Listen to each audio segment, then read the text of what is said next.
السلام عليكم ورحمة الله. طبعا هذه القصيدة مهداة إلى كفيلي أبو سعود القحطاني.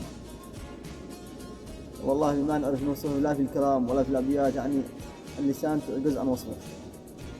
فنقول فيها: يا الله يا عالم بما صدري خفاء، ومطلع ما سر قلبي واجهره، من لا يجي منا صداد ولا قطع ولا تناسي قلب عبده يذكره، فلا سواك اصرخ ولا غيرك عفاء، ولا سواك تحمد اسمه واشكره، يا ساهر الله طرف عيني ما خفى استغفرك واطلب بدنياك المغفره، يا ساهر اللي طرف عيني ما خفى استغفرك واطلب بدنياك المغفره، وبعد يا الهاجس حلها الليل المصطفى وضح بسن الخبر، طابع دفتر سلام يا نبع الشهامة والوفاء، يا ناس القحطان الإبا والمغفرة، سعيد بن سالم بطيبه يعرفه، ولا استطيع اجحد جميله ولا انكره، انا اشهد انها للمروات اكتفى، وصل الكرم من اول الى اخر، اقولها في وجه ولا في قفا، شروات رحمه غيث من الصنطره، ما راح ذكرك من خيالي ولا انطفى، والمحترم يفرط علي قدره، قد ما راح ذكرك من خيالي ولا انطفى، والمحترم يفرط علي قدره، جيتك في من وقت مقلوب الحفا، ولقيت فيك النجا والعلوم المثمره، الله يزيدك طيب ويزيدك صفاء ويجعلك بين الوجاه المسفرة، صلوا على نور الهدى اللي ما طفى، وآله وصحبه الطيبين الطاهرات.